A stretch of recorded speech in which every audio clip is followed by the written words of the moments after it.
दोस्तों, जब food company की बात होती है तो हमारे सामने सबसे पहले डोमिनोज और केएफसी जैसे फॉरेन कंपनीज के नाम सामने आते हैं। जबकि हमारे देश भारत में एक ब्रांड ऐसा भी है जो इन सभी फॉरेन कंपनीज को भी टक्कर दे रहा है। एक्चुअली दोस्तों, हम बात कर रहे हैं हल्दीराम की। और दोस्तों, आपको जानकर शायद ये हैरानी होगी कि छोटी सी मिठाई की दुकान से शुरुआत करने वाले हल्दीराम आज दुनिया भर में 80 से ज्यादा देशों में अपने पांव जमा चुका है। और आज के इस वीडियो में हम जानेंगे कि एक छोटी सी मिठाई की दुकान से किस तरह से हल्दीराम आज इतनी सक्सेस पा चुका है और वैसी कौन सी बिजनेस स्किल है जिसकी वजह से हल्दीराम आज इतना बड़ा बिजनेस रन कर रहे हैं। दोस्तों, हल्दीराम का फाउंडेशन बीकानेर के रहने वाले गनक बिशन अग्रवाल जी ने सन 1937 में किया था। लेकिन इस कंपनी को बनाने की शुरुआत उन्होंने सन 1919 के अंदर, जब वो सिर्फ 11 साल के थे, तभी से शुरू कर दिया था। और हल्दीराम कंपनी का पहला मैन्युफैक्चरिंग प्लांट सन 1970 के अंदर कोलकाता में डाला गया था। और फिर जयपुर और दिल्ली के अंदर दूसरा मैन्युफैक्चरिंग प्लांट सन 1990 में डाला गया था। और साल 2014 के अंदर ब्रांड ट्रस्ट के हिसाब से हल्दीराम कंपनी का पूरे इंडिया के अंदर 55th रैंक आया था। और फिर साल 2017 के अंदर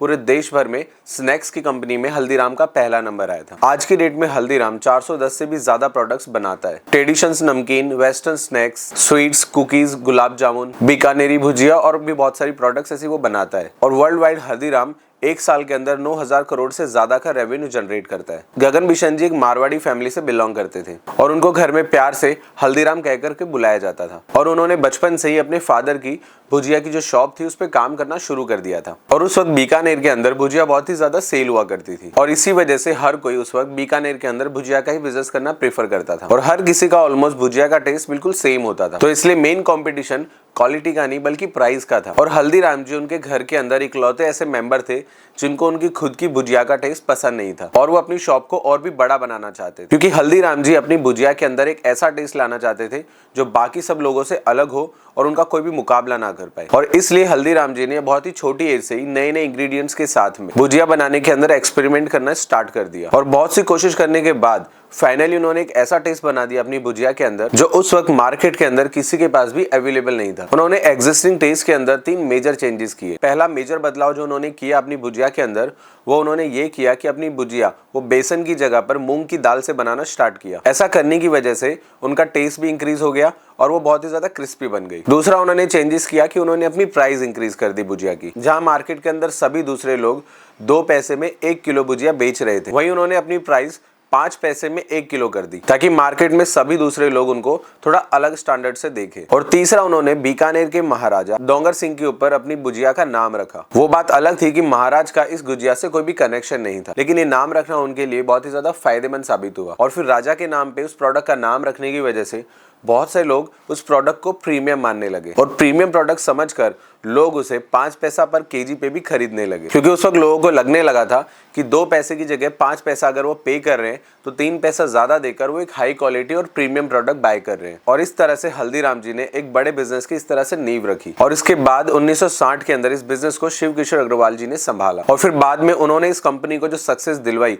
वो शायद ही किसी ने कभी सोचा होगा। शिव किशोर अग्रवाल जी हल्दीराम के पोते और अग्रवाल फैमिली की तीसरी पीढ़ी है और उन्होंने इस बिजनेस को 1960 के अंदर ज्वाइन किया था। और तब तक अग्रवाल फैमिली 3 हिस्सों में बंट चुकी थी और उस वक्त उनका ये बिजनेस बीकानेर, कोलकाता और नागपुर शहर में थे। और उस वक्त उनका बिजनेस नागपुर शहर के अंदर अच्छा नहीं चल रहा था। तो शिव किशन अग्रवाल जी ने महाराष्ट्र के लोगों को क्या पसंद है उसके ऊपर एक रिसर्च की और उन्होंने अपनी रिसर्च में पाया कि यहाँ के लोग ज्यादातर स्नैक्स के बारे में नहीं जानते। और ऐसे में उनको लगा कि उनको मार्केट में नए नए तरह के स्नैक्स और स्वीट्स लाने की जरूरत है। और फिर उन्होंने महाराष्ट्र के अंदर दूसरा फैसला किया कि वो महाराष्ट्र में अलग अलग मिठाइयां लाना शुरू करें। और फिर उन्होंने अपनी खुद की फेवरेट काजू कतली मिठाई को महाराष्ट्र के अंदर लॉन्च कर दिया। और महाराष्ट्र के लोगों के लिए उस वक्त काजू कतली एक नई मिठाई थी। और शिव किशन जी जो भी उनकी शॉप से कुछ बाय करता था महाराष्ट्र में, तो काजू कतली की मिठाई का एक सैंपल वो उनको फ्री में देने लगे। और जो भी कस्टमर उनकी शॉप पे आता था उन सभी लोगों को वो अपनी काजू कतली मिठाई का एक सैंपल फ्री टेस्ट जरूर करवाते थे। और उनकी इस मार्केटिंग स्ट्रेटेजी की वजह से कुछ ही दिनों में पूरे नागपुर के अंदर उनकी काजू कतली मिठाई बहुत ही ज्यादा फेमस हो गई। और फिर उन्होंने धीरे धीरे बाकी रीजन्स की भी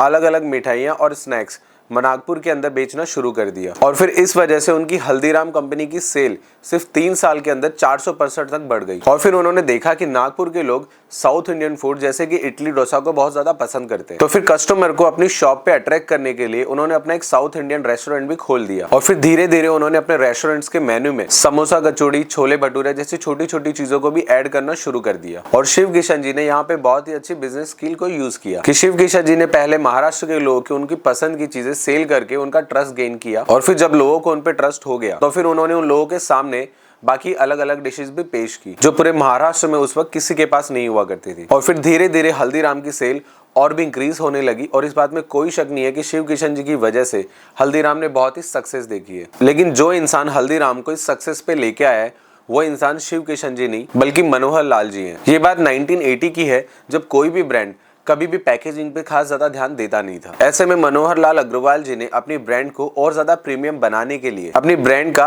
प्रीमियम पैकेजिंग करना स्टार्ट कर दिया जिससे मार्केट में लोगों को लगे कि वो एक प्रीमियम और एक ट्रस्टेड प्रोडक्ट को खरीद रहे हैं। और ऐसा करने की वजह से लोगों के बीच में हल्दीराम का ट्रस्ट और भी मजबूत हो गया। और दूसरा, मनोहर लाल जी ने देश के अंदर बड़ी बड़ी सिटीज के अंदर भी अपने स्टोर्स खोलना शुरू कर दिए और इसकी वजह से हल्दीराम की सेल जो है और भी तेजी से ग्रोथ करने लगी। और अगर हम आज की बात करें तो हल्दीराम की जो मार्केट वैल्यू है वो $3 बिलियन को भी क्रॉस कर चुकी है। और हल्दीराम जी का बिजनेस आज दुनिया के 80 से भी ज्यादा देशों के अंदर फैला हुआ है। और इस तरह से मामूली सी एक भुजिया की शॉप से जिस तरह से अग्रवाल फैमिली की इन 3 पीढ़ियों ने ये बिजनेस इतना बड़ा बना लिया है वो काफी तारीफ के काबिल है। और आप इस बारे में क्या सोचते हैं हमें कमेंट करके जरूर बताएं।